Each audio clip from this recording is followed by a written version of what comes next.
Ako si Rod. May pangarap ako kaya ginagawa ko to. Kaya tara, samahan niyo ako.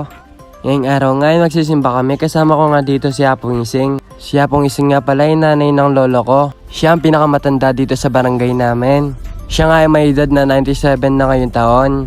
Mga karad, ito nga ang video na to ay noong linggo pa to. Mga karad, hindi ako nakapag-edit dahil nagkasakit ako. Mga karad, pagkatapos nga namin magsimba, pinakain na kami dito. Shoutout nga pala kay Saisal, sama ko daw siya sa vlog ko. Ito nga pala lahat na nakakasama ko dito sa church. Mga karad, lahat nga sila ay napakabait. Pagkatapos nga namin kumain ay lumabas na ako ng church. Labas ko nga ng church ay nakita ko sila Kuya Roger dito, nag-yo-yo.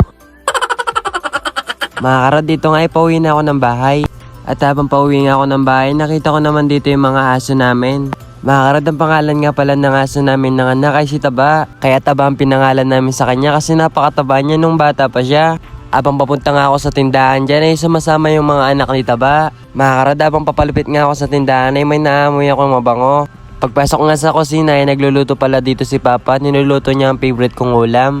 Mga karat, pagkatapos ko ang tignan ng niluluto ni Papa ay pumunta naman ako dito sa tindahan para ayusin ang mga pinamili ni Mama. Inuna ko na nga inayos dito ang mga gin bilog. Nag-ayos nga pala ako ng mga paninda. Inuna ko yung mga alak. Pero kung nandito ka, panigurado ikaw ang uunahin ko. Chararot. At pagkatapos ko naman ayusin ang mga gin bilog, ayusin ko naman itong Taba. Taba nga pala ang tawag dito sa Kapampangan, pero sa Tagalog ay mantika. Mga karot, pag may tindahan ka nga pala, kailangan mo ng tiyaga. Kasi pag may tiyaga, may nilaga. Mga karot, pagkatapos ko nga ayusin ang mga paninda ni Mama, ay may dumating naman dito ang parcel. Pagkadating nga nitong parcel, ay binuksan ko na ito para makita ko kung ano ang laman. Baka kasi pagbukas nitong parcel, ay ikaw na nalalaman ng puso ko. Charorot!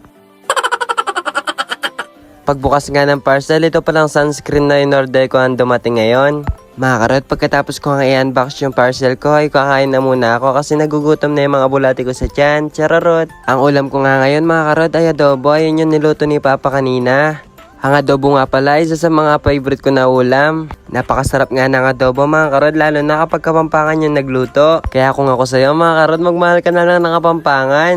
Masipag na, masarap ang magluto. At hindi lang pala kami masipag at masarap magluto mga Kapampangan, masarap din pala kami magmahal. Hindi yun chararot. Para dabang inedit ko nga itong video ay parang nagugutom na naman yung mga bulati ko sa tiyan.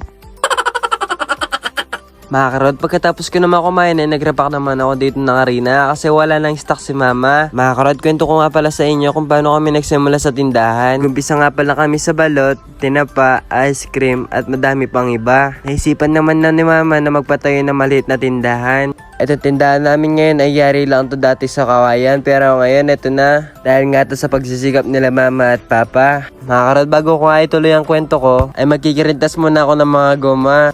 Di ko alam kung tama ako, di ko alam kung makikirintas ba talaga. Mga karot, kung maliman ako, i-comment nyo na lang dyan sa baba. Mga karot, habang inaayos ko nga dyan yung mga goma na yan, ay naalala ko nung kabataan pa namin ng mga pinsan ko. Itong goma na to ay isa sa mga nagpasaya sa mga kabataan namin ng mga pinsan ko. Comment muna din dyan sa baba kung isa ka din sa mga napasaya ng mga goma na to. Pagkatapos ko naman magkirintas ng mga goma ay susunod ko naman itong mga gamot. Itong mga gamot na to ay para sa mga toyoin na babae. Charorot! Makarat, pag tinatoyo ang jowa nyo, panigurado nagpapalambing lang yan sa inyo. Pag nilambing mo na tapos nagagalit pa, bigyan mo na lang siya ng suka. Charorot!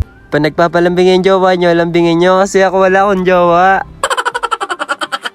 Pagkatapos ko na gupitin ng mga gamot, lumabas naman ako ng tindahan para magpahangin. At sakto nga nakita ko dito yung mga pinsan ko na nagmamodel.